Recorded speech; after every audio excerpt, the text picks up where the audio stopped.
მოგესალმებით, დღეს თავისუფალი ტრიბუნა ეთმობა მოძრაობას სამართლიანი საქართველოსთვის. გახლავართ თამარ ჯუღელი, მოძრაობის გამგეობის წევრი. წარმოგიდგენთ ბატონებს, ბატონ სერგო ჯავახიძეს, მოძრაობის ლიდერს და ბატონ კონსტანტინე ფორჩხიძეს, პოლიტიკურ მდივანს. დღევანდელი ეთერის ძირითადი თემები იქნება 27 მაისის მოვლენები, პრეზიდენტის მიერ ხელმოწერილი საკონსტიტუციო ცვლილებები, ევროკავშირის მიერ მიღებული გადაწყვეტილება უვიზო მიმოსვლასთან დაკავშირებით, უწყებათა შორისი კომისიის შექმნა ადმინისტრაციული რესურსის გამოყენების შეზღუდვაზე, ჰილარი კლინტონის ვიზიტი საქართველოში, მოძრაობის პროგრამული ნაწილი, იდეოლოგიური საფუძვლები და ასევე უპასუხებთ თქვენ შეკითხვებს პირდაპირ ეთერში. ვიდრე მთავარ თემაზე გადავიდოდე, მინდა გაცნობიტი ხასიათის განცხადება გავაკეთო, კერძოდ მოძრაობა სამართლიანი საქართველოსთვის ახორციელებს გამოკითხვას, ეს არის ინტერნეტ გამოკითხვა, რომელიც არის განთავსებული ჩვენ საიტზე mgfg.g, სადაც პოლიტიკური პარტიების რეიტინგზეა საუბარი. იღებს მონაწილეობას ინტერნეტ მომხმარებელი და იმ პოლიტიკური პარტიების წარმომადგენლები და მხარდამჭერები, რომლებიც დღესდღეობით საქართველოშია. აღნიშნულ გამოკითხვასთან დაკავშირებით გადაწყვეტილება მივიღეთ მას შემდეგ, რაც სხვადასხვა გამოკითხვების შედეგად მიღებული რეიტინგები რადიკალურად განსხვავდებოდა ერთმანეთისგან. მიდის ფაქტიურად კვლევების ომი, ესე რომ ვთქვათ, ბრჭყალებში და ყველა გამოკითხვა და ყველა კვლევითი ცენტრი თავს იწონებს სხვადასხვა გამოკითხვებით. გვინდა იყოს ხელოვნურად გაზრდილი მონაცემების გარეშე გამოკითხვა, ამიტომ ყოველგვარი ხელოვნური ჩარევის გარეშე ჩვენ საიტზე დევს გამოკითხვა, მინდა ტელემაყურებლებს, მინდა ინტერნეტ მომხმარებელს მოუწოდო, მიიღოს ამ გამოკითხვაში მონაწილეობა და დააფიქსიროს თავისი მოსაზრება. რაც შეეხება გამოკითხვას, 48 საათია მას შემდეგ, რაც დავიწყეთ ეს გამოკითხვა და უკვე მონაწილეობა მიღებული აქვს 475 რესპონდენტს. ისინი აფიქსირებენ თავის პოზიციებს. ჩვენს პარტიაში შექმნილია მონიტორინგის სამსახური, რომელიც უწევს ორგანიზებას ამ გამოკითხვას. SMS-ები ეგზავნებათ სხვადასხვა სოციალურ ქსელებზე მომხმარებლებს, სხვადასხვა პარტიების მხარდამჭერებსა და წარმომადგენლებს და გვინდა გქონდეს ყველას თანაბარი უფლება, მიცეს ამა თუ იმ პოლიტიკურ პარტიას დაუჭიროს მხარი და ეს გამოკითხვა ჩვენ საიტზე, ინტერნეტ საიტზე განთავსებული იქნება 25 ივნისამდე, ხოლო 25 ივნისის შემდეგ მონიტორინგის სამსახური შეაჯამებს შედეგებს და გამოაქვეყნებს უკვე ოფიციალურ სახით. ეს რაც შეეხებოდა განცხადებას და ყველა პოლიტიკური პარტიის მხარდაჭერს მოუწოდებ ხმა მიცეს თავის პოლიტიკურ ლიდერს, თავის პოლიტიკურ პარტიას. რაც შეეხება დღევანდელი ეთერის თემებს, ჩვენ რამოდენიმე თემა გვაქვს დღეს მომზადებული. პირველ რიგში მინდა ბატონ სერგოსთან გადავიდე სიტყვით. ბატონ სერგო, 27 მაისის მოვლენებთან დაკავშირებით მინდა თქვენი პოზიცია დააფიქსიროთ. 27 მაისთან დაკავშირებით რას თქვენი მოსაზრება თუ შეიძლება? მადლობა. პირველ რიგში ტელემაყურებელს, მეორე არხის თანამშრომლებს ულოცავ ახალ სტუდიას. ძალიან კარგი სასიამოვნო გარემოა, სამუშაო გარემოა, მაგრამ ერთ რამესაც ვიტყვი, რომ ამ ხალხს გაცილებით მეტი ეკუთვნის და 10-ჯერ მეტი რო გქონდეთ, მე მგონი უფრო ხარისხიან და უფრო კარგად გააკეთებენ იმ საქმეს, რასაც ახლა ესენი ემსახურებიან. მადლობთ. რაც შეეხება 27 მაისის მოვლენებს, მე გავიხსენებ იმ პერიოდს, როდესაც ბიძინა ივანიშვილი პირველად შემოვიდა ქართულ პოლიტიკაში და ჩვენ გავავრცელეთ ინტერნეტ სააგენტოებში ჩვენი განცხადება, ჟურნალისტებსაც მიმეცით ინტერვიუ, თუ რა აზრისა ვიყავით ბიძინა ივანიშვილის პოლიტიკაში მოსვლასთან დაკავშირებით. დღესაც სრული პასუხისმგებლობით ვაცხადებ ბიძინა ივანიშვილის მოსვლა პოლიტიკაში.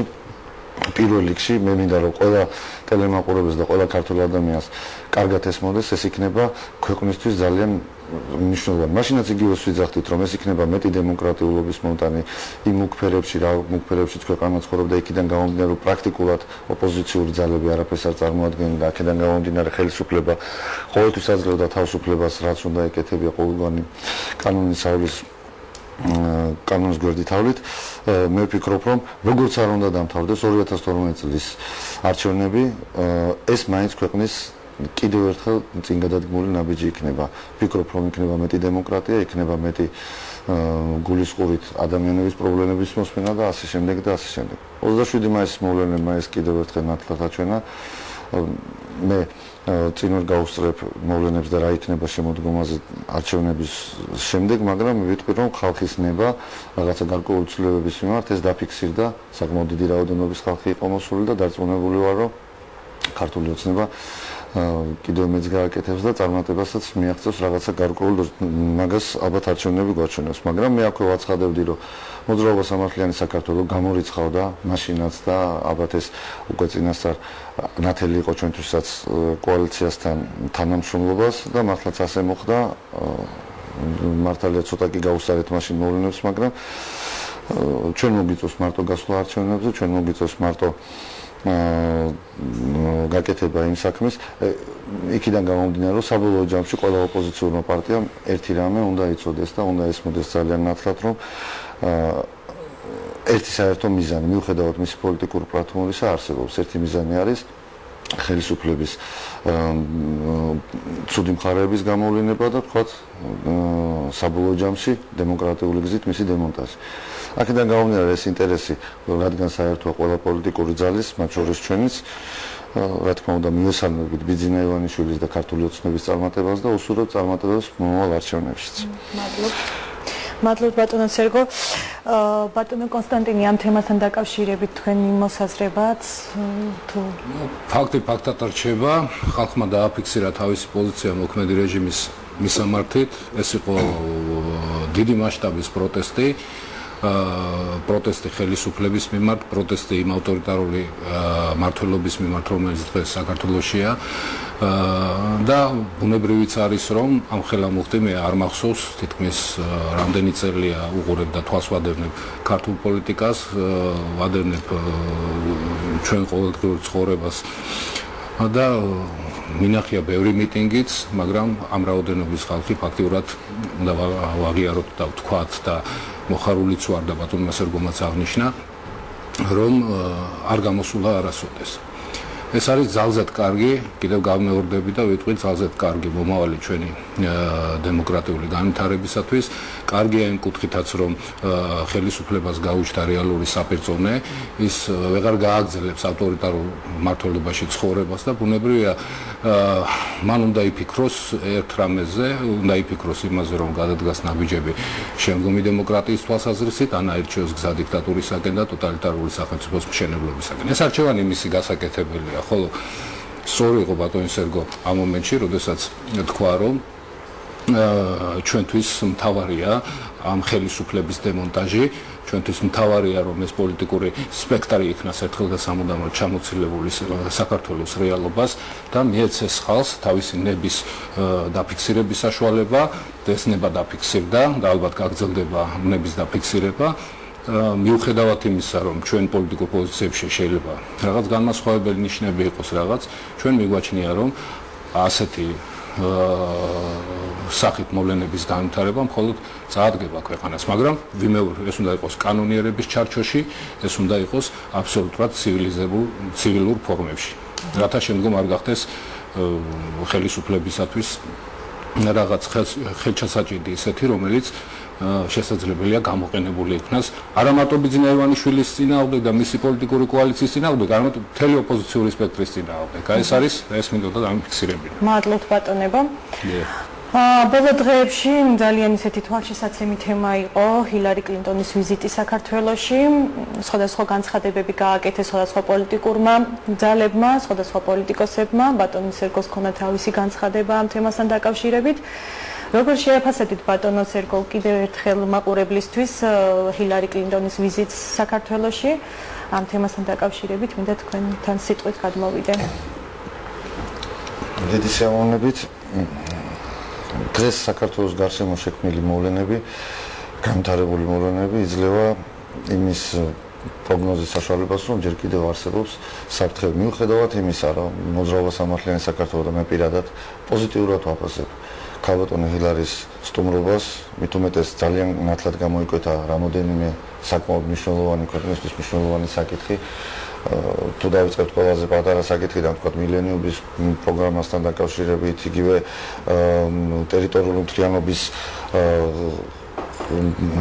პრინციპულად ერთი პოზიციის დაცვასთან დაკავშირებით, რა თქმა უნდა იყო მოწოდებაც დემოკრატიული არჩევნების ჩატარების მიმართულებით, მაგრამ განსაკუთრებით მნიშვნელოვანი განცხადებად მე მივიჩნიე კიდევ ერთი მხარდაჭერა შეერთებული შტატების, ოღონდ ახლა უფრო საკმაოდ მნიშვნელოვანი კუთხით, რაც გამოიხატებოდა მაშინ რომ ნეიტრალური პასპორტები მიმართა და შესთავაზა კონფლიქტურ რეგიონებში მცხოვრებ მოსახლეობას. ეს არის აფხაზეთში და სამაჩაბლოში.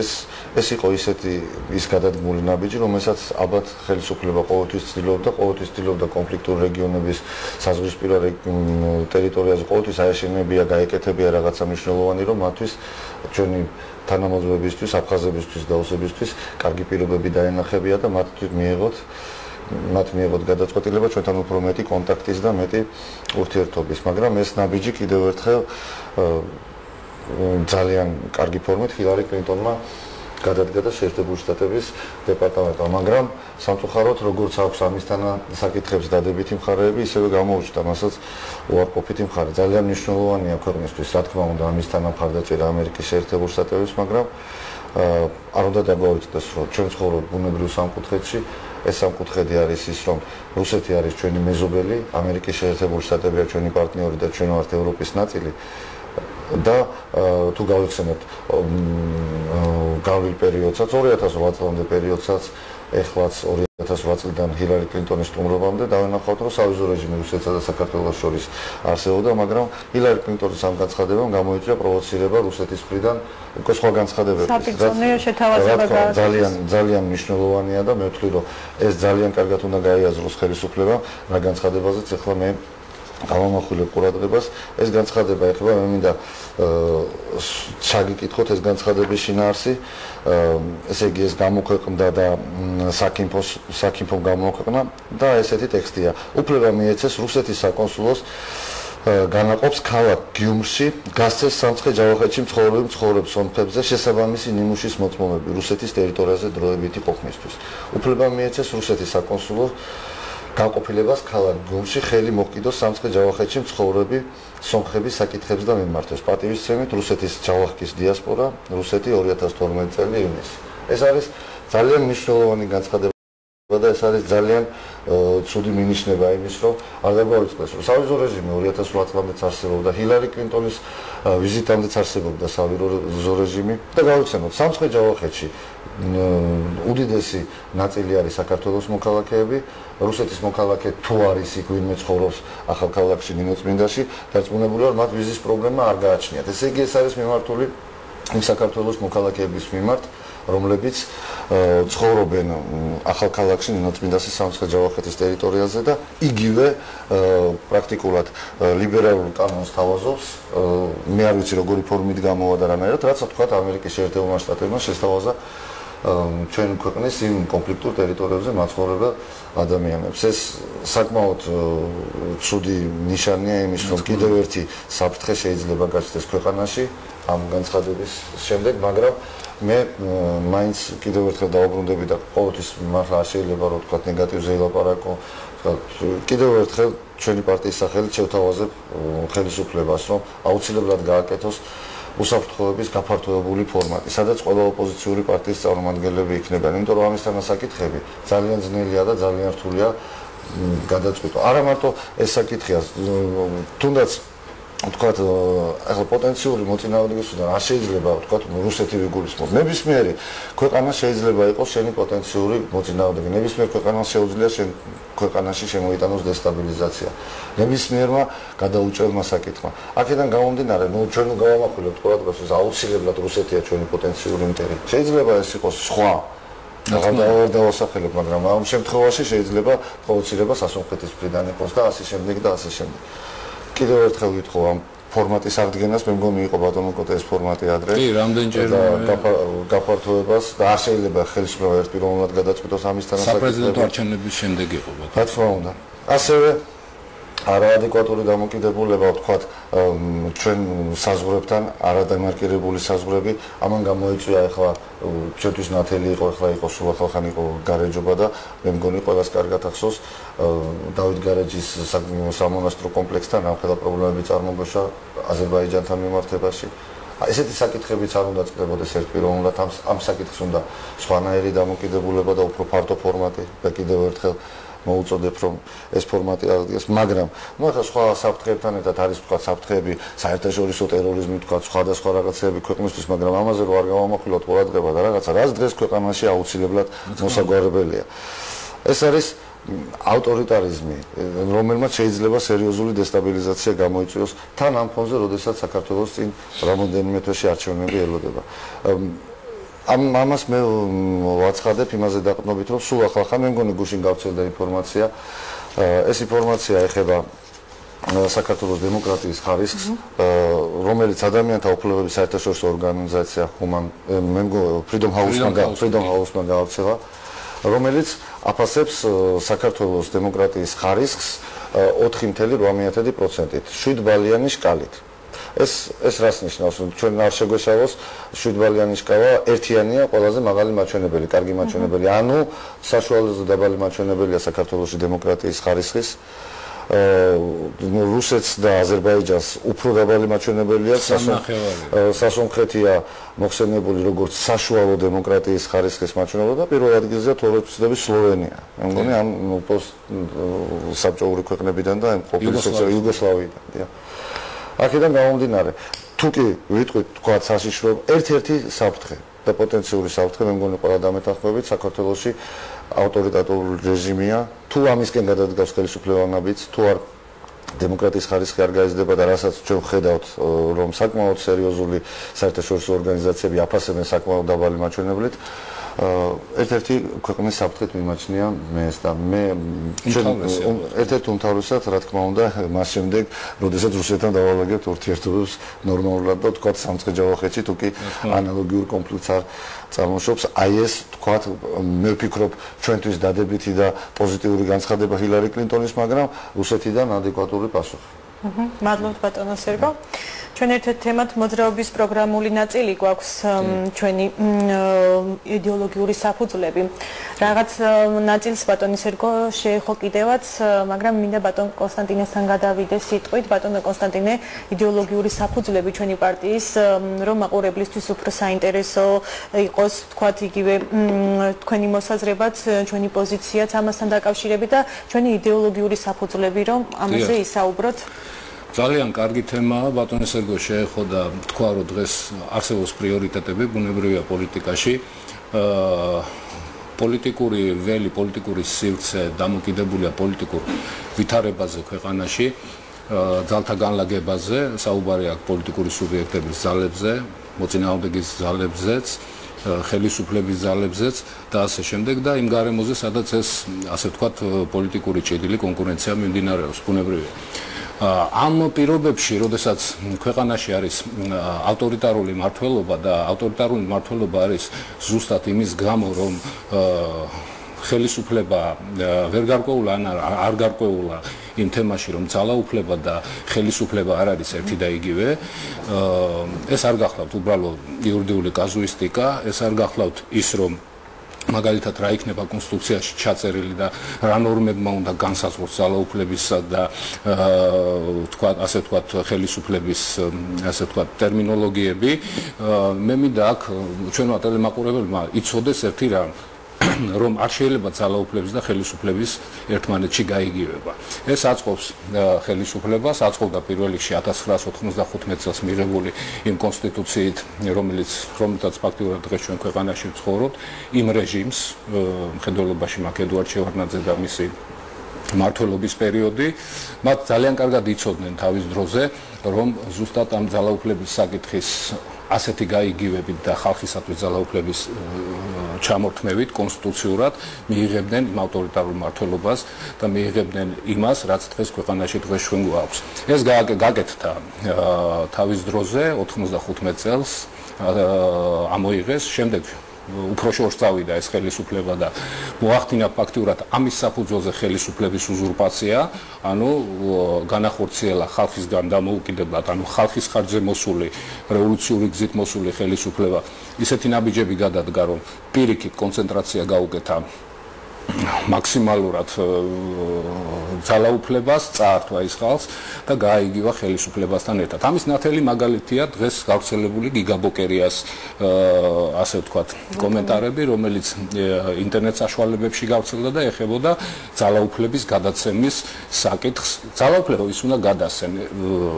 არავის ის ეკუთვნის მხოლოდ და მხოლოდ ხალხს და უნდა იყოს ნათლად გაწერილი, რომ კონსტიტუციაში უნდა იყოს ეს ჩადებული, რომ ძალაუფლება ეკუთვნის ხალხს და არა ხელისუფლების წყაროა ხალხი და ხელისუფლებას დელეგირებას აძლევს ზუსტად ხალხი იმისათვის, რომ განახორციელონ ხალხის ძალაუფლება.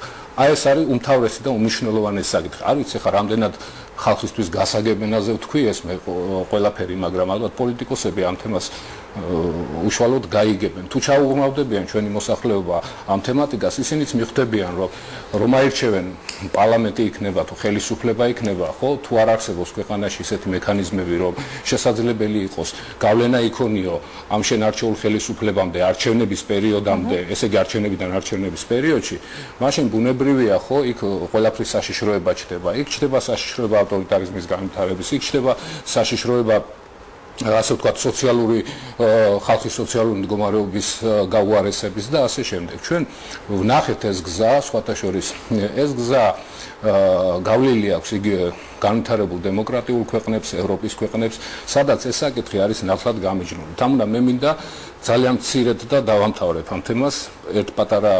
განცხადებას რა იყო, ასე ვთქვათ, ფრაზას მოვიყვან ამერიკის მამამთავრის, ასე ვთქვათ, დემოკრატიის მამამთავრის აბრაამ ლინკოლნის სიტყვებიდან. ის ნათლად მიუთითებდა, რომ სახელმწიფო ძალაუფლება ეს არის ძალაუფლება ხალხისგან და ხალხისთვის. ანუ პირდაპირ მიანიშნებდა და სხვათა შორის ეს ასახულია როგორც ამერიკის შეერთებული შტატების კონსტიტუციაში, ის ევროპის ქვეყნების კონსტიტუციაში და ზუსტად რეფერენდუმი არის ის მექანიზმი და ის საშუალება, რომლითაც შესაძლებელია, რომ პარლამენტის მიერ მიღებული კანონები იქნას გადასინჯული. ჩვენ თუ მოვალთ მაგალითად ხელისუფლებაში და მოვალთ ამ შემთხვევაში მაგ საპარლამენტო ხელისუფლებაში მოსვლა მხედველობაში, ჩვენ აუცილებლად გავაუქმებთ 74 მუხლის მეორე ნაწილს, რითაც კანონების გადასინჯვა, პარლამენტის მიერ მიღებული კანონების გადასინჯვა არის შეუძლებელი დღეს და ფაქტიურად ამით რეფერენდუმის შესახებ კანონი არის აბსოლუტურად ჩამოჭრილი. და ხალხისთვის მოსახმარისი არ გახლავთ და ფარატინა ქაღალდათ არის ქცეული, გავაუქმებთ და შევიტანთ მეხუთე მუხში კონსტიტუციის ჩანაწერს, იმპერატიულ ნორმალს, რომ საქართველოში ძალაუფლება ეკუთვნის ხალხს.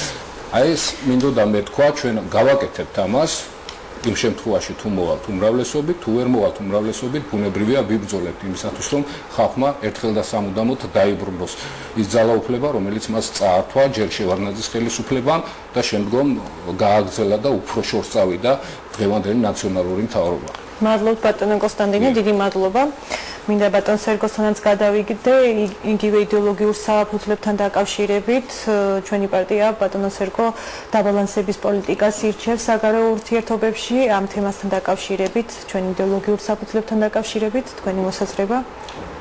რა თქმა უნდა ძალიან მნიშვნელოვანია ის საკითხები ერთად რასაც ბატონი კოტე შეეხო, მაგრამ განსაკუთრებით მნიშვნელოვანია ჩვენთვის საგარეო პოლიტიკა იმ კუთხით, ალბათ ახლა ჩვენი მომავალი შეხვედრებით მე მინდოდა რომ საერთოდ დეტალურად ყოფილიყო თითოეული ჩვენი დამოკიდებულება ნებისმიერ სფეროსთან და ნებისმიერ საკითხთან, მაგრამ ქვეყანაში მიმდინარე მოვლენები არ გვაძლევს საშუალებას რომ თქვათ კონკრეტული თემა დაუთმოთ კონკრეტულ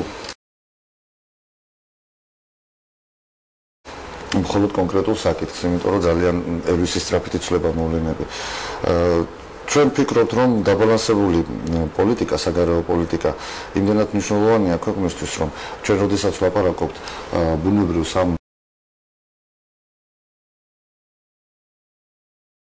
მოთამაშეზე, რომლის ხელში ჩვენ ვართ მოთამაშე, ეს ასე არ უნდა იყოს. მე ვფიქრობ, რომ თვითონ საქართველოს უნდა გააკეთოს და თვითონ უნდა ფიქრობდეს და აწარმოებდეს თავის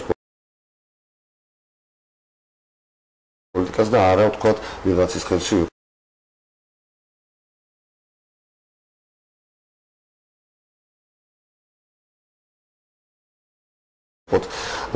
სათამაშო ვთქვათ ამერიკის განცხადებას მოყვეს ვთქვათ ევროპის განცხადება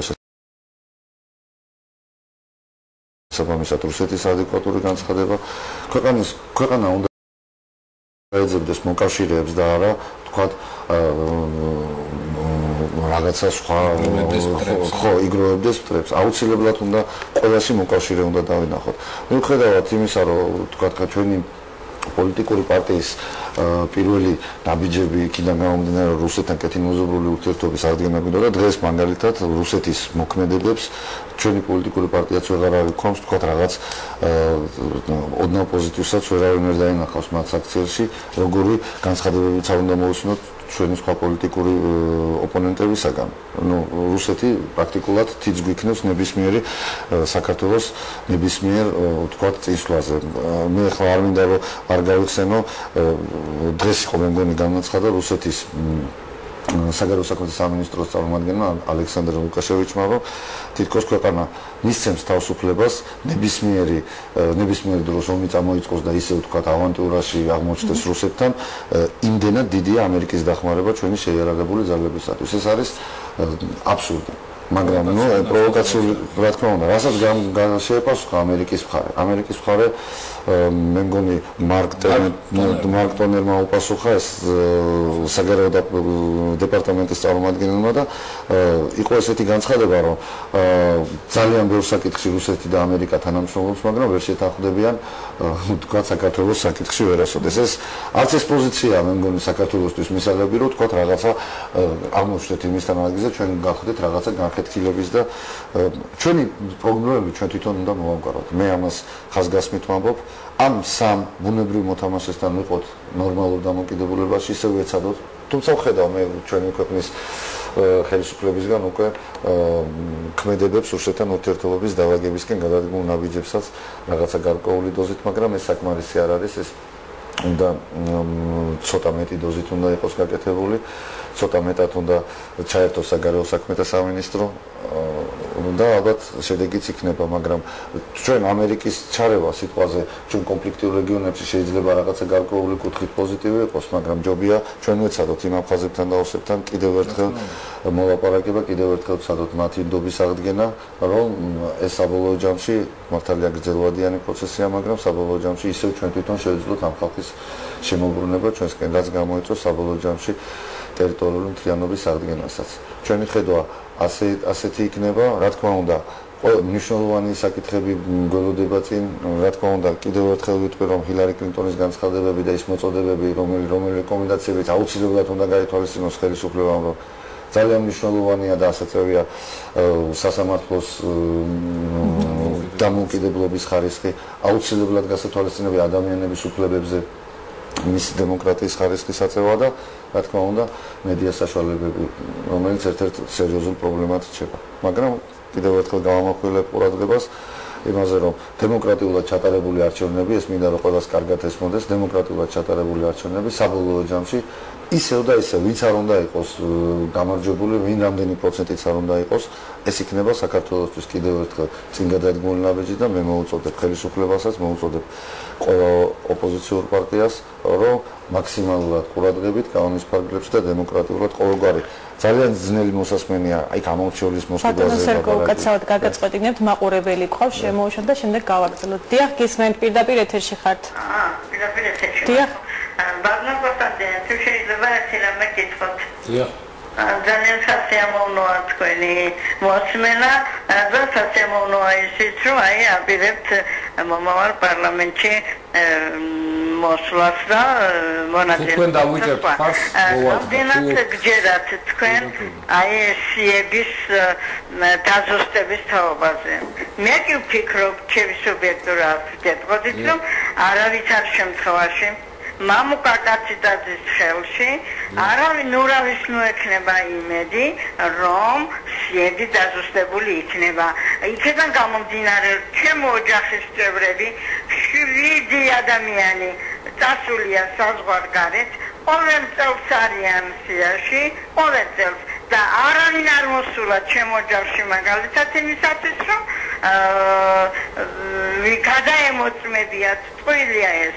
მე არ ამჯერა არც 5% მამუკა კაციტაძის სიებზე ყველამ უნდა ითიქროს და იზრუნოს დაწყებული ოცნებიდან დამთავრებული თქვენი და დამთავრებული ყველა იმ ადამიანით და იმ მოქალაქით, ვინც დაინტერესებული არის პატიოსანი, გამჭვირვალე, სამართლიანი არჩევნებით.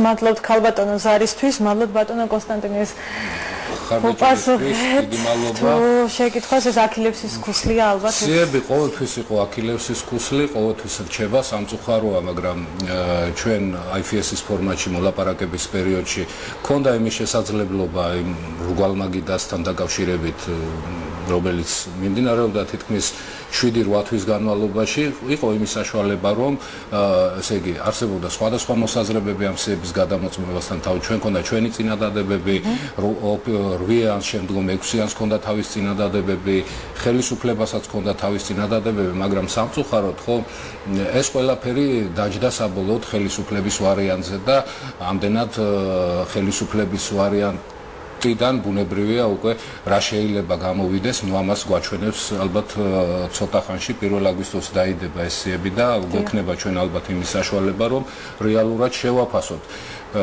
რასთან გვაქვს საქმე, ღირს თუ არა ამ სიებით არჩევნებზე წასვლა, როგორ წასვლა, რა უნდა მოვიმოქმედოთ პოლიტიკურმა სუბიექტებმა იმისათვის, რომ რაღაც ერთი მინდოდა კიდევ დავიფიქსირებინათ ამბა და ძალიან მოკლედ ვიტყვი ამასაც, რომ საჭიროა სანამ არჩევნებამდე მივალთ, ხო, ეს არჩევნებში მონაწილეობა ყველა პოლიტიკური სუბიექტისათვის თანაბრად მნიშვნელოვანია, ხო, ბუნებრივია, ამიტომ ის გარემო, საარჩევნო გარემო, რომელიც არის დღეს და რომელსაც ქმნის ის საარჩევნო კოდექსი და კიდევ სხვა გარეშე ფაქტორები, ხო, რამდენად სამართლიანი იქნება, ამას დიდი მნიშვნელობა აქვს ზუსტად და მე მგონია, ხო, დადგა დრო იმისთვის, რომ კიდევ ერთხელ ვიფიქროთ და მოუწოდოთ ხელისუფლებას, რომ გადახედოს ამას ყველაფერს, ერთხელ და სამუდამოდ დავждეთ შევიკრიბოთ. ბატონი სერგო არაერთხელ მოუწოდებდა ფორმატის გაფართოებაზეც საუბარს, საზოგადოების რჩეული ნაწილის ჩართვაზეც საუბარს, იმ მოლაპარაკების პერიოდშიც მინდა ვთქვა და მაგრამ მაშინ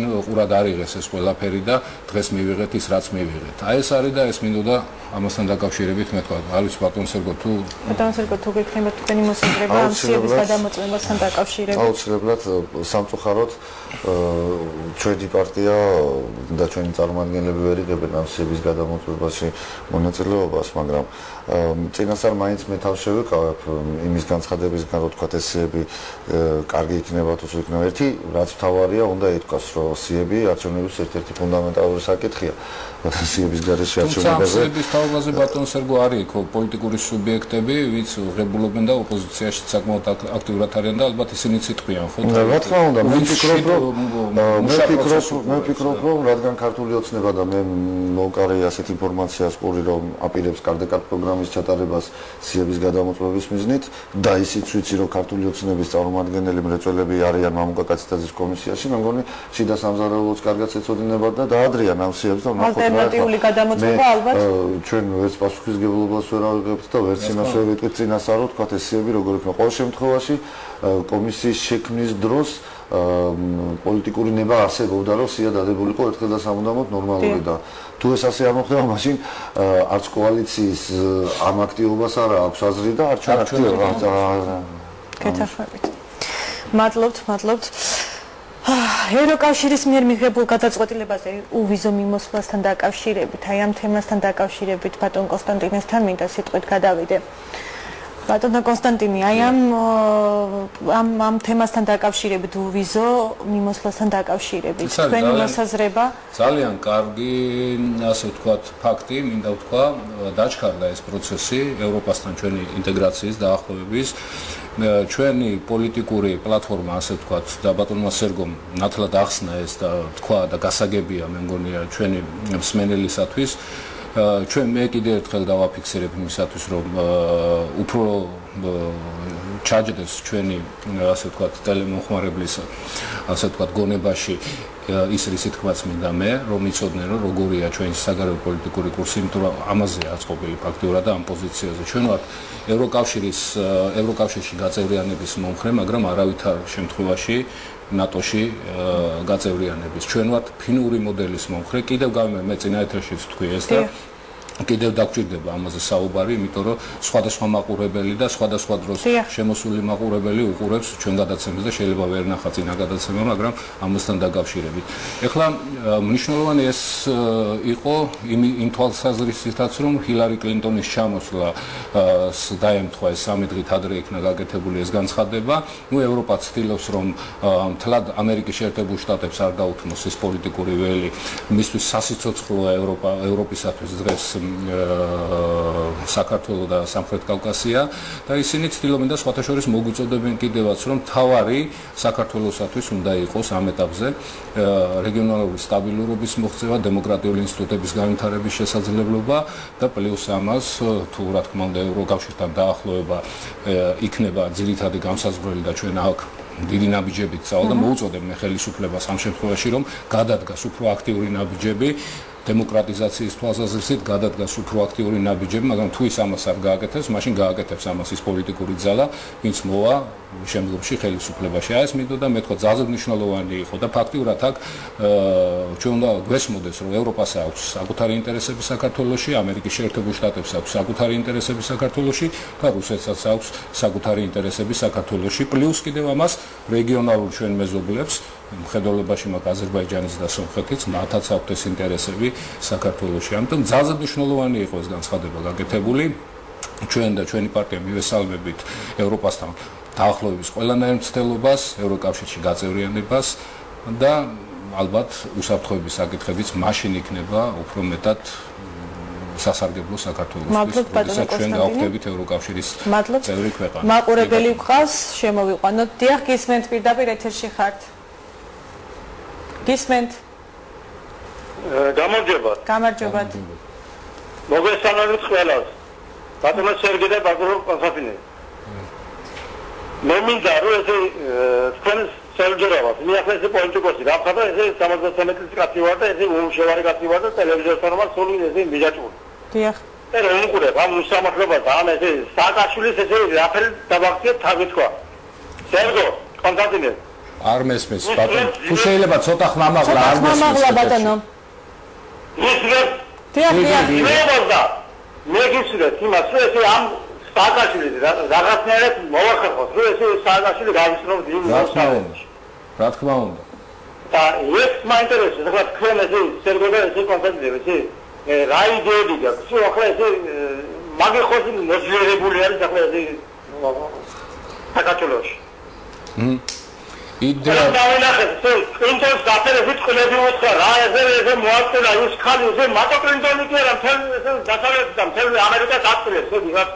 ჩვენ გავყურეს, აი ეს გავყურეს, საქართველოს ხალხს, მაგრამ ამ ხალხთან აფერი გადის, ეს ყლები ვერ წარმომიდგენია რა. და რაფერს შეგვიძლია ეს კაცი რა დაამაცხოს. მადლობთ ბატონო. იდეები თუ გაგაჩნიათო, როგორ შეიძლება დავამარცხოთ ბატონო სერგო. ხელისუფლება არა, მე ვფიქრობ, რომ ეხლა მაყურებელი პირველ რიგში მადლობა მაყურებელს ზარისთვის. დიდი მადლობა ასეთი ზარისთვის, მაგრამ მე მგონი არ უნდა დაგვაიწყდეს უახლესი ისტორია. ქართველი ადამიანი ესეთია, დღეს უნდა და დღეს უნდა ეს ცვლილება. თქვათ 100,000 ადამიანი გამოვა, იმ დღეს უნდა ეს ზუსტად ამან დაღუპა ქართული ოპოზიციური სპექტრი იმ პერიოდში, როდესაც ყველას იდეა იყო, რომ თქვათ დემონტაჟი ხელისუფლების იმ წუთში, როდესაც ადამიანების რაოდენობა პიკს მიაღწევდა. სამწუხაროდ ეს საქართველოში არ მუშაობს და ვერც იმუშავებს, ახლა იქ იყო ეგვიპტის მაგალითი, იქ იყო რაღაცა პირველ რიგში ოპოზიციური ერთობა უნდა ერთადერთი რაც შეიძლება გააკეთოს ოპოზიციურმა პოლიტიკურმა პარტიებმა ის რომ აი ესეთი რესპონდენტი რომელიც რეკავს მივიდეს საარჩევნო ყუთში და თავის არჩევანი გააკეთოს ერთადერთი გზა მე პირადად ეს მიმაჩნია მადლობთ მაყურებელი ყავს ისევ დიახ გისმენთ პირდაპირ ეთერში ხართ გისმენთ ალო მოგესალმებით ბატონო ხალბატონოს მოგესალმებით მე მინდა შევეხო ეს თემა დიახ აი როდესაც ჰილარი კლინტონს და პრეზიდენტ სააკაშვილს ჰქონდათ ერთობლივი პრესკონფერენცია იქ როიტერის კორესპონდენტმა მისცა ასეთი შეკითხვა სააკაშვილს და თუ არა ის პრემიერ-მინისტრის თანამდებობაზე გადასვლას რადგან სააკაშვილმა პასუხი არ გასცა მიგიბა მოკიბა რაღაცეები და შემდეგ ეს გასაგები გახდა რომ სააკაშვილი არცად დასვლას არ აპირებს ეს ჩემი აზრია ჩემო ბატონებო 98%-ით რომ წააგოს სააკაშვილმა არჩევნები ის არ წავა არ დასრულებენ ნაციონალური მოძრაობა არავითარ შემთხვევაში არ გადაცემს ხელისუფლებას სხვა პარტიას მე მაინტერესებს თქვენი აზრი ბაზრობაზე გასაგებია დიდი მადლობა ბატონო მადლობა ზარისთვის საერთოდ ეგეთი დამოკიდებულებაა სააკაშვილი მე მერც აგენტოზე ნახე და ფიქრობს არც უარყოფს და არც ადასტურებს და აპირებს კიდეც მე მგონი უფრო მეტიც პრემიერ-მინისტრობას ამას არჩევნები გავიხსენებ ბატონი სააკაშვილის ვიზიტი იყო ამერიკის შეერთებული შტატებში და პრინსტონის უნივერსიტეტში გააკეთა მან განცხადება საკმაოდ ისეთი გამაოგნებელი განცხადება იყო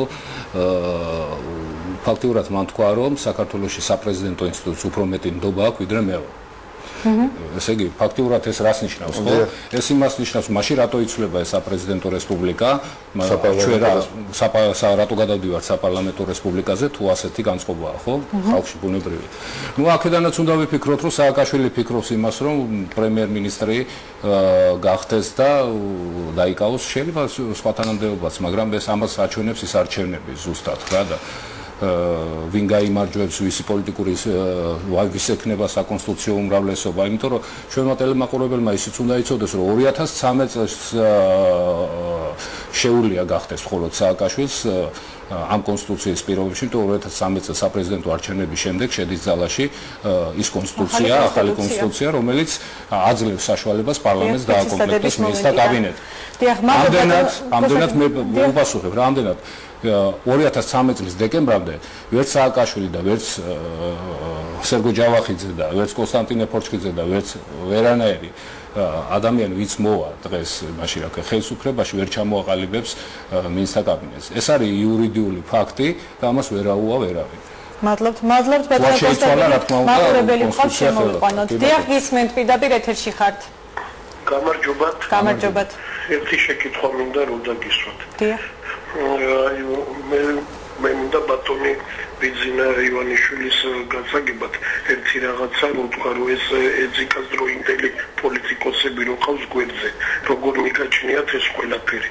მაინტერესებს აგერ დიახ მადლობთ ბატონო სერგო ალბათ ჩვენი პოზიციიდან გამომდინარეც არის ეს შეკითხვა და ალბათ ჩვენ პოზიციასაც დააფიქსირებს რატომ ვთქვათ დიახ სამწუხაროდ ჯერ არც იყო ბიძინა ივანიშვილი პოლიტიკაში მოსული, როდესაც ოპოზიციურ ერთობას ძალიან ბევრი ის პოლიტიკური ფიგურა და პოლიტიკური პარტია ხელს უშლიდა, რომელიც ახლა ბიძინა ივანიშვილთან გვერდით არის და ახლა ჩვენ არაერთი განცხადება გავაკეთეთ, მე მგონი ბატონმა ბიძინამაც ეს ბრწყინვალედ იცის, მე მგონი ქართველები ბევრი მეგობარი, ბევრი ნაცნობი ყავდა შიგნით და სამზარეულოდანაც ძალიან ბევრი ხმები გამოდის თქვათ რაღაცა გაუგებრობებზე ღმერთ ვაკნას რომ დაალაგონ და რაღაცა ერთი გუნდი გაკეთდეს მაგრამ ყოველ შემთხვევაში მე უფრო ცოტა სხვანაირად მესახებოდა ამისთან პოლიტიკური ფიგურის გამოჩენა ქართულ პოლიტიკაში და თქვათ ასე შერჩევით და თქვათ ასე სხვადასხვა პოლუსებიდან შერჩეული პოლიტიკური პარტიების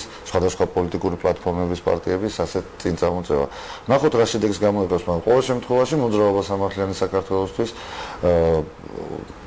წარმატებას უსურვებს როგორც თვლიან საჭიროდ ისედაც ესეც გააკეთონ. ეს ამომრჩეველი თვითონ გადაწყვეტოს მაგალითად როგორც მესმის სამომრჩეველი განაცხენებულია ვთქვათ რომელიღაცა პოლიტიკური პარტიაზე ან მის გარემოცვალზე აქედან გამომდინარე გადაწყვეტილებას იმის და შესაბამისად მიიღებს როგორ. მადლობთ ბატონო სერგო მაყურებელი ყავს. დიახ გისმენთ პირდაპირ ეთერში ხართ. ანუ გამარჯობა. გამარჯობა. დიდი პატივისცემით ბატონო და მოგიკითხავთ. ბატონო პატეთან თქვენ ახსენეთ რომ ვერავინ ვერ შეძლისო და თქვენ მეგონი აბედეთ უმრავლესობით მოსვლას და ამიტომ ხო შეგიძლიათ თქვენ კონსტიტუციაში შეცვალოთ. ბატონო ვერ გავიგე. კონსტიტუცია ხო შეგიძლიათ რომ შემდეგ შეცვალოთ. თუ მოვედით უმრავლესობით აპელირებას ბატონი კონსტანტინე. თუ დიდი მადლობა ყველაფრისთვის ალბათ მიცნობთ და იმიტომ ესე რომ მომართეთ ალბათ ნაცნობი იყო ვინმე. ჩვენ ვართ აბსოლუტურად თანმიმდევრული პოლიტიკური ძალა მინდა ვთქვათ. რომელიც ყოველთვის ადეკვატურად და პრაგმატულად უყურებს ყველა იმ ნიუანსს, ყველა იმ ასე ვთქვათ პოლიტიკურ ცვლილებას ქვეყანაში და მე ვფიქრობ რომ ჯერ შეცდომა არ დაგვიშვია და არც დაუშვებთ. თუ ჩვენ მოვალ ხელისუფლებას რატომ თქვით და რატომ დავიწყეთ ბატონმა სერგომ ახსენა ავტორიტარიზმი და ახსენა ის საფრთხეები, რა საფრთხეებიც დღეს ქვეყანას საგარეო კუთხით აქვს. იმიტომ რომ ჩვენი მთავარი მიმართულება ეს არის. ჩვენი მთავარი მიმართულება ეს არის, რომ ხალხს დაუბრუნოთ პოლიტიკური ძალაუფლება. ჩვენი მთავარი ამოცანაა, რომ საგარეო ფაქტორები გამოვიყენოთ დაბალანსებული პოლიტიკისათვის, ჩვენი დამოუკიდებელი პოლიტიკისათვის და ჩვენი მთავარი ამოცანა არის ის, რომ რეფერენდუმის ინსტიტუტი იყოს ის საშუალება, რითიც მე რო ამირჩევენ პარლამენტში, ხალხს ჰქონდეს იმის უფლება, რომ ჩემს მიერ მიღებული კანონი გადასინჯოს. ეს არის ძალიან მარტივი ჭეშმარიტება. ამას გამოგონება არ ჭირდება, ეს უკვე კარგახანია გამოგონილია და გამოიგონეს ამერიკელებმა და ევროპელებმა. აი მარტივი ჩემი პასუხი და ჩვენ ამას გავაკეთებთ, რომ მოვალთ თუ მოვედით და თუ მხარს დაგვიჭერთ, რომ უმრავლესობით მოვიდეთ. კარგით, მადლობთ ბატონო კონსტანტინე. თუ გექნებოდათ ბატონო სერგო ამ თემასთან დაკავშირებით, თუ არა და კონსტიტუციის ცვლილებები ახსენეს და მინდა საკონსტიტუციო ცვლილებას შევეხოთ, რომელსაც მე მგონი ეყოფა ქვეყანას საკონსტიტუციო ცვლილება. რომელსაც პრეზიდენტმა მოაწერა აი საკონსტიტუციო ცვლილებასთან დაკავშირებით. მე მგონი დღეს კიდევ ერთი საკონსტიტუციო ცვლილება შევიდა ძალაში, პარლამენტმა მიიღო მესამე მოსმენით. ну კიდევ ამ ერთ ადამიანს მოარგეს კონსტიტუცია მიუხედავად იმისა რომ ამ ადამიანს არ უნდა სარგებლობა ამუხლებით უჯობესია მოქალაქეობა თუ არ ვწდები ევროკავშირის მოქალაქეს მიეცა ხმის მიცემის უფლება პასპორტით კი და ფრანგული პასპორტით შეიძლება მიცეს ხმა ბატონმა ვიცი ხო ვიცი ახლა ამდენი ცვლილებები და კიდე საკონსტიტუციო ცვლილებას თუ გთხოვს ჩვენი ტელემაყურებელი მე ვიშკულაბაში მოხდება ეს ხო ყველამ გასაგებია რა საზღვარგარეთ მიცემული არა მაგ თავარი ის არის რომ 5 წელი უნდა ცხოვრობდეს მე მგონი არაფერი კატასტროფა არ არის მაგრამ ესეთი ადამიანი ერთი ბიზნა ივანიშვილია თორე აქ სვარამეზე არ არის ჯობია უმჯობესი არ არის ბატონ სერგო რომ დაუბრუნონ მოქალაქეობა და აღუდგინონ ამ პიროვნებას ის რაც მას ბუნებრივია ეკუთვნის ხო რა თქმა უნდა კი ბატონო ბატონო კონსტანტინე ბატონმა სერგო მისაუბრა საგარეო პოლიტიკასთან დაკავშირებით აი ბუნებრივ სამკუთხედთან დაკავშირებით თქვენი მოსაზრებაც ალბათ საინტერესო იქნება მაყურებლისთვის აი ამ თემასთან დაკავშირებით თქვენც თუ ორიოდე სიტყვას გვეტყვით კი ბატონო ეს ჩვენ კიდევ თქვით და ვიმეორებთ რომ ეს ბუნებრივი სამკუთხედი რომელიც არსებობს და რომლის რეალობაში ჩვენ ცხოვრობ და ალბათ ვიცხოვრებთ კიდევ კარგახანი, იმიტომ რომ სანამ ამერიკის შეერთებული შტატები იქნება ზესახელმწიფო, სანამ ევროპა გაერთიანებული იქნება, ძალიან სანამ ევროპაც იქნება, ასე ვთქვათ, ასეთი მძლავრი, ხო? და სანამ რუსეთიც იქნება რუსეთი, ბუნებრივია, ყველას ექნება ინტერესი საქართველოში და ჩვენ უნდა გავუვიდეთ ჩვენი ხალხის ინტერესებიდან პირველ რიგში. ანუ ჩვენთვის თავარი ამოცანა საგარეო პოლიტიკის წარმოებისას, საშინაო პოლიტიკის წარმოებისას, ხო, არის ხალხი. ხალხზე ორიენტირება, ის რაც ჭირდება ჩემ ხალხს კონკრეტულ მომენტში, კონკრეტულ სიტუაციაში და კონკრეტულ ვითარებაში, ხო, ის უნდა იყოს პრიორიტეტი. ყველა პოლიტიკური პარტია, მით უმეტეს ისეთი პოლიტიკური პარტიისათვის, როგორიც ჩვენ ვართ და როგორი ორიენტაციის პოლიტიკური ძალაც ჩვენ ვარ და ვაპირებთ რომ დამკვიდრდეთ ზუსტად ამ პოლიტიკურ სპექტრში ჩვენი თანმიმდევრული პოლიტიკით კიდევ ვიმეორებ იმიტომ რომ ჩვენ არ გადავუხოთ იმას რაც თქვით. კი ბატონო დიდი მადლობა. მე მინდა ისევ ერთი ცოტა ნაწილი წაგართვათ მოგყაროთ და ისევ ჩვენ გამოკითხვას დაუბრუნდე და კიდევ ერთხელ შევახსენო მაყურებელს რომ მოძრაობა ატარებს გამოკითხვას თავის ინტერნეტ გვერდზე. გავიმეორებ კიდევ ერთხელ MGFG-G ეს არის პოლიტიკური პარტიების რეიტინგი, სადაც შეუძლიათ პოლიტიკური პარტიების წარმომადგენლებსა და მხარდაჭერებს ხმა მიცეთ თავის სასურველ პოლიტიკურ პარტიას. ეს რამდენიმე წუთი წაგართვით. რაც შეეხება ბატონო კონსტანტინე, თქვენ უწყებათა შორის კომისიის შექმნაზე საუბრობდით და ამ თემასთან დაკავშირებით მინდა თქვენთან. ესეც მნიშვნელოვანი თემაა და არანაკლებ მნიშვნელოვანი თემაა იმასთან დაკავშირებით, რომ სიების გადამოწმების კომისიაზე იყო შედგა გარკვეული პოლიტიკური სპექტრის შეთანხმება და ესეც შეთანხმების ერთ-ერთი საგანი იყო თავის დროზე. სამწუხაროდ ჩვენ არ ვღებულობდით ამ შეთანხმებაში საბედნიეროდ უბრალოდ მაპატიეთ სამწუხაროდ მათთვის, ვინც მიიღო ამაში მონაწილეობა. იქ გაჩნდა ჩანაწერი, რომ ესე იგი უნდა შეიქმნას უწყებათა შორისი კომისია, რომელიც გადაამოწმებს ადმინისტრაციული რესურსის გამოყენების შესაძლებლობას ხელისუფლების მხრიდან. და პოლიტიკურ სუბიექტებს აქვს მხოლოდ სათათბირო ხმის უფლება ამ შემთხვევაში. ეხლა როგორ წარმოგიდგენიათ თქვენ ნაციონალური მოძრაობის მიერ დაკომპლექტებული უწყებათა შორისი კომისია, რომლის სათავეში დგას პატივცემული გიგა ბოკერია, როგორ რეაგირებას მოახდენს იმ წინადადებებზე და იმ ასე ვთქვათ დარღვევის ფაქტებზე, რომელიც მათ უნდა განიხილოს. ჩვენ კატეგორიულად მოვითხოვეთ და ეს გავცელდა ინტერნეტ საშუალებებშიც ბატონ სერგოს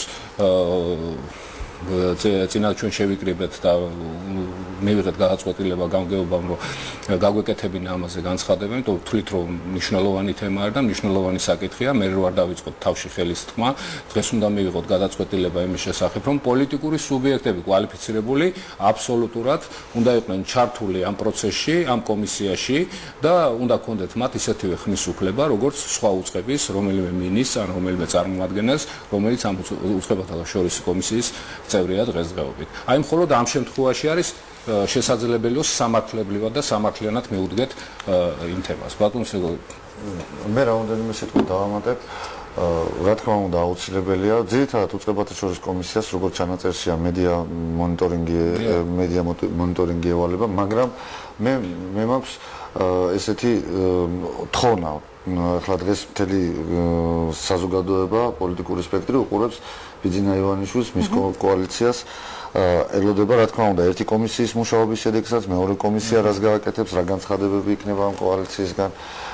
მათ აქვს საკმაოდ ნორმალური ბერკეტი ის რომ ამ კომისიაში და საერთოდ ამ შეთანხმებას ხელი მოაწერა მრეწველებმა, რომლებიც არიან ბიძინა ივანიშვილის კოალიციაში და იქნებ და განცხადება გააკეთონ მრეწველებმა რა ხდება სიტყვაზე იმ სიების გადამოწმების კომისიაში თუ თქვა არ ვენდობით თქვა მამუკა კაცთაძეს თუ არ ვენდობით თქვა სხვა ვიღაც წარმომადგენლებს მე მგონი შეთანხმებულო იციან კომისიაში ზიან როგორ მიმდინარეობს სიების გადამოწმება და დავინახოთ რამდენად ობიექტურია რამდენად არაობიექტური ან თქვათ თუ კი კარტეკა პროგრამას იწყებს, მაშინ შედარების შემდეგ გააკეთონ, მაგრამ ყოველ შემთხვევაში დარწმუნებული ვარ, რომ მრეწველებს ეს ყველაფერი ნათლად აქვს და რა ხდება თავის მიერ მოწერილ დოკუმენტზე, თვითონ მოაწერეს ხელი ამ დოკუმენტზე, რა ელოდება და რა ბედი ეწევა ამ უწყებათა შორის კომისიის შექმნას, ან რა მონიტორინგის განახორციელებენ და საბოლოო ჯამში რა შედეგს მოიტანს დემოკრატიული არჩევნების ჩატარებისთვის. მადლობთ ბატონო სერგო. მოგეხსენებათ აქტიურ ფაზაში შევდივართ წინასაარჩევნოთ და ბატონო სერგო თქვენთან მექნება შეკითხვა, უფრო გაცნობიტი ხასიათის რო იყოს თქვენი მოსაზრება მინდა რომ მაყურებელმა იცოდეს, რას ვაპირებთ წინასაარჩევნებზე, აი უახლოეს მომავალში, როგორ ვაპირებთ არჩევნებზე წასვლას, ეს იქნება კოალიცია თუ ჩვენ წავალთ ცალკე, ეს იქნება გააქტიურება წინა თვეებში თუ ჩვენ ვიწყებთ გააქტიურებას, აი ამასთან დაკავშირებით რომ მაყურებლისთვის იყოს გასაგები, რას ვაპირებთ უახლოეს მომავალში. რა თქმა უნდა ძალიან ბევრი ვარიანტი განიხილებოდა, მაგრამ საბოლოო ჯამში იმდენად შეიცვალა პოლიტიკური რეალობა, სულ სხვა რეალობაში აღმოჩნდით, აუცილებლად წავა ამაზე ცალსახა ლაპარაკი არ იქნება, რომ მოძრაობა სამართლიანი საქართველოს არჩევნებზე წავა ყველა რეგიონში და ყველა რაიონში მივიღებთ მონაწილეობას არჩევნებში. და დიდი ალბათობით ჩვენ მარტო ვიქნებით ამ არჩევნებზე, დამოუკიდებელი პარტია ვიქნებით, ვნახოთ რა შედეგს მივიღებთ, რაც შეეხება თქვათ ან რა რესურსით, რა ორგანიზაციებით, საკმაოდ იმედიანად უყურებთ. თითქმის ყველა რაიონს რამოდენიმე რაიონია, რომელშიც მოგიწევს კიდევ რაღაცების გადახედვა. მე მგონი ჩვენი საკადრო ცვლილებები ყველა უყურებს ჩვენი ინტერნეტ სააგენტოებში გავრცელებულ საკადრო ცვლილებებს. ამ კვირაში იქნება კიდევ რამოდენიმე ცვლილება და ალბათ როგორც უკვე ქართულმა ოცნებამ, ნაციონალურ მოძრაობამ და თქვა რამოდენიმე ზოგიერთმა პარტიამ გამოაცხადა თავისი კანდიდატები, ნელ-ნელა დავიწყოთ ჩვენი კანდიდატების გამოცხადებას, ნელ-ნელა დავიწყოთ წარდგენას შესაბამისი რაიონების მიხედვით, რეგიონების მიხედვით და ასე. დიდი მადლობა. რაც შეეხება პროგრამას, აი ბატონ კონსტანტინეს აქვს 24 დაპირება და ბატონო კონსტანტინე, ზოგადად მე არ გეტყვით პრეზენტაციას, თქვა ჩვენი პროგრამისას, უბრალოდ ზოგადად ამ თემასთან დაკავშირებით. ჩვენ ამ 24 დაპირებას და რატომ არის 24 ისიც უნდა უთხრათ ხო ჩვენს მაყურებელს. ნებავთ? ხო, ვიყავით საარჩევნო სუბიექტი 24 ნომერი. ბუნებრივია და ყველაფერი ეს 24 დაპირებაც არის აწყობილი ამაზე. ჩვენ არ ვპირდებით ეხა მაპატიეთ ამ გამოთქმისთვის ცოტა ესე ფოჩიან კამფეტებს და დარიგებას ვინმესთვის. ჩვენ ვიძახით ელემენტარულად ერთ რამეს. ის დაპირება идеოლოგიური ნაწილი, რასაც ვისაუბრეთ ჩვენ თავში, ეს ბუნებრივია და რჩება მთავარ დაპირებად. ანუ ძალაუფლების საკითხის გადაწყვეტა რეფერენდუმის ინსტიტუტის უსინდისო კანონები, რომელიც მიღებული იქნა ამ ხელისუფლების პირობებში, თითქმის ამ 8 წლის განმავლობაში იქნება აბსოლუტურად გადახედილი სულ. შესაბამისად გადახედილი იქნება ის საგადასახადო პოლიტიკაც, რომელსაც აწარმოებს ჩვენი ხელისუფლება, შესაბამისად შემოვიტანთ ჩვენ სოციალურ საკითხში ძალიან მნიშვნელოვანია და ჩვენ ამაზე ბატონმა ხვიშასანიძემ ჩვენმა გამგეობის წევრმა და საორგანიზაციო მდივანმა გააკეთა განცხადება, ამასინად ბრიფინგი ჰქონდა, მეორე არხი გადასცემს მხოლოდ და სხვა ტელევიზიები ჩვენ არ ვსხალობენ სამწუხაროდ არც კავკასია და არც მაესტრო და არც რუსთავი 2 და არც ეს არის ჩვენი დამოუკიდებლობის ასე ვთქვათ კუნძული, სადაც ერთადერთი საშუალება გვაქვს და კიდევ ერთხელ მადლობას მოვუხდი მეორე არხს იმისათვის, რომ ეს საშუალება მაინც დაგვიტოვეს ჩვენ, მაგრამ ამ საშუალების პირობებშიც ხალხისათვის უფრო ცნობადი გავხდით და ეს ძალზედ მნიშვნელოვანი თემაა და ძალზედ მნიშვნელოვანი საკითხია რა და მე ხლა არ ჩავუღმავდები ამ ყველა დაპირებას, აი მხოლოდ ამაზე გავამახვილებდი, რაც ხვიჩამ გააკეთა იმ დღეს ტელევიზიით და თქვა, რომ ძალზედ მნიშვნელოვანია შევასრულოთ ის დაპირება, რომელიც ევროპის წინაშე აღებული აქვს საქართველოს და რომელსაც ევროსაბჭო მოუწოდებს საქართველოს შესაბამისი რეზოლუციით, ეს არის ეგრეთ წოდებული ეიჯიზმის წინააღმდეგ ბრძოლა. ეს ნიშნავს ფაქტიურად ასაკობრივი დისკრიმინაციის წინააღმდეგ ბრძოლას და კანონს ასაკობრივი დისკრიმინაციის შესახებ. ესე იგი ფაქტიურად მოუწოდებთ ხელისუფლებას, ნუ იჩქარებს ამას და ნუ დაგველოდებიან ჩვენ როცა მოვალთ პარლამენტში და მაშინ გავუკეთებთ ამ კანონს ინიცირებას, გააკეთონ ეს კი ბატონო, იმიტომ რომ მე რო ქულები დავიწერო მარტო და ჩვენმა პოლიტიკურმა ძალამ ეს მე არ მინდა, ეს არის ხალხისთვის და ხალხისთვის რაც მალე გაკეთება მით უკეთესია, ხო? მიიღონ ეს კანონი, შეასრულონ ევროპა საბჭოს წინაშე აღებული ვალდებულება და ასაკობრივი დისკრიმინაციის ნიშნით სამსახურებიდან დათხოვნას დაანებონ თავი. იმიტომ რომ ეს არ შეუწყობს ხელს საქართველოს ევროპასთან ინტეგრაციაში, ბუნებრივია ისინიც უყურებენ ამ ფაქტორს და ვერ გაუგიათ თუ რატომ არის რომ საქართველოში ძალიან გაახალგაზრდებულია რაღაც ასე ვთქვათ პოლიტიკური სპექტრიც, იქ დაიწია ალბათ 18 წლამდე იცით იმაზე რა ქვია 21 წლამდე პარლამენტარისტის კანონში ცვლილება იქნა მიღებული და ასე შემდეგ ახალგაზრდა მინისტრები და ასე შემდეგ და ზოგიერთი გამოცდილების გარეშეც. კიდევ ჩვენ შემოვალთ კიდევ ინიციატივით შემდგომ პარლამენტში და ეს რატო ვიძახი მე ამ დაპირებებს საკანონმდებლო კუთხით, იმიტომ რომ ჩვენ ახლა გვაქვს საპარლამენტო არჩევნები და ბუნებრივია მთელი ჩვენი მოღვაწეობა უნდა იქნას აგებული იქითკენ რომ პარლამენტში რომ მოვალთ, ხო, ის საკანონმდებლო ცვლილებები, რასაც ჩვენ განვახორციელებთ, უნდა იცოდეს წინასწარ ხალხი. ამაზეა საუბარი. ესე იგი, ეს კანონი იქნება აბსოლუტურად ინიცირებული, თუ ამას გააკეთებს ხელისუფლება და მოვლენ გონზე დროზე, ძალიან კარგია. და კარგი იქნება, ტაშ დაუკრავთ. ბატონო კონსტანტინე, ჩვენი საერთო დრო იწურება, ძალიან მცირე დრო გვაქვს დარჩენილი, 1 წუთამდე, 2 წუთამდე დრო გვაქვს დარჩენილი და ბატონო სერგო, რეზუმეს სახით გვინდა ძალიან მოკლედ დრო არ გადავაჭარბოთ ეთერს. კი ბატონო, როგორც ბატონო პოტენ თქვა, ჩვენ გამოვალთ 24 ნომრით არჩევნებზე. ერთადერთი რაც ხმამაღლა შემიძლია და ლოზუნგი ეს იქნება რომ 24 საათი ხალხის სამსახურში ვიქნებით და მოდი ასევე ვფიქროთ რომ ამ ლოზუნგით შეიძლება კიდეც წავიდეთ არჩევნებზე მაგრამ ჩვენი შეთავაზებები გვაქვს ჩვენ მაჟორიტარებთან ჩვენი შეთავაზებები გვაქვს ჩვენ წარმომადგენლებთან რომელი სქემით რა ფორმით მიდივართ არჩევნებზე ჩვენი მხარდაჭერები და ჩვენი წარმომადგენლები საარჩევნო კამპანიაში ყველანი იქნებიან ჩვენს გვერდით ერთგულად იმიტომ რომ